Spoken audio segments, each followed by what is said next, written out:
Les aménagements de véhicules adaptés PMR. Dans cette vidéo, je vais te présenter les aménagements pour les véhicules à destination des personnes en situation de handicap. Je vais t'expliquer les catégories qu'il y a et pour chacune d'elles, te donner des exemples. C'est un peu la suite de la vidéo où je t'explique les étapes pour régulariser ton permis pour motif médical. Tu retrouveras le lien également dans la description.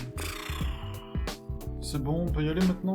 Bonjour et bienvenue sur Un handicap, une force, je suis Tic Tac Flo et ici c'est le meilleur endroit pour mieux vivre avec ton handicap.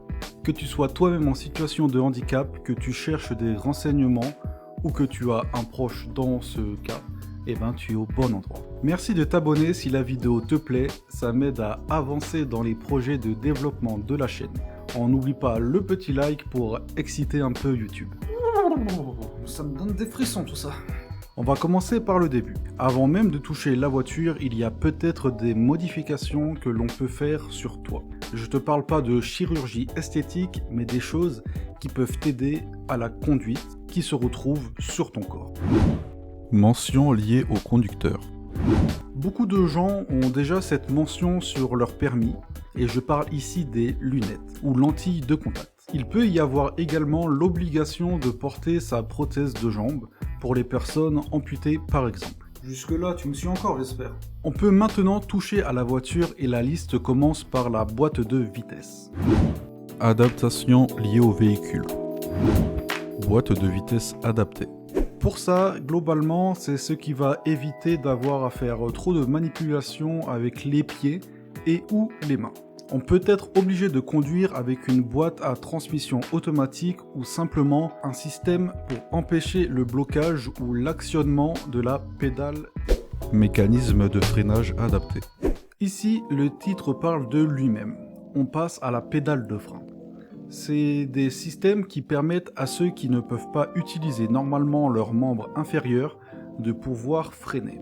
On y retrouve notamment une pédale de frein adaptée pour le pied gauche, un frein actionné par la main ou encore un frein à commande au genou.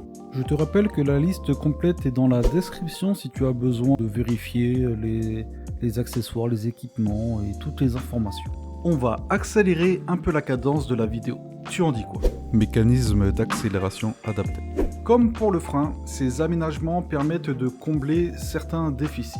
Il y a par exemple un accélérateur actionné par la main, par le genou, ou encore une mesure visant à empêcher le blocage ou l'actionnement de la pédale d'accélérateur. De mon côté, j'ai besoin d'une pédale d'accélérateur placée à gauche. Si tu veux savoir pourquoi, il y a plein de vidéos où je te parle de mon accident, où je détaille mes séquelles. Ça se passe dans la description, encore une fois, juste en dessous. Adaptation et protection des pédales. Un cache peut être installé en cas de non-utilisation d'une pédale afin d'éviter son actionnement. Tu sais, ça peut aller très vite, tu dérapes un petit peu, boum, t'appuies sur le frein ou l'accélérateur et là, t'es pas très bien. Il peut y avoir aussi un plancher surélevé pour que les pédales soient accessibles pour les personnes de petite taille par exemple. Mécanisme de freinage et d'accélération combiné. En relisant les modifications, j'ai trouvé la description un peu complexe à comprendre et du coup, je vais te résumer de quoi il en retourne. Il est possible que l'accélérateur et les freins soient sous forme de système combiné, actionné par une seule main à l'aide d'un levier. En plus d'accélérer et de freiner, la direction peut s'ajouter à cette combinaison avec un système de cercle devant ou derrière le volant afin que l'on puisse diriger la voiture en même temps. Dispositif de commande adapté. Il s'agit ici simplement des feux, essuie-glaces, klaxons, clignotants, etc.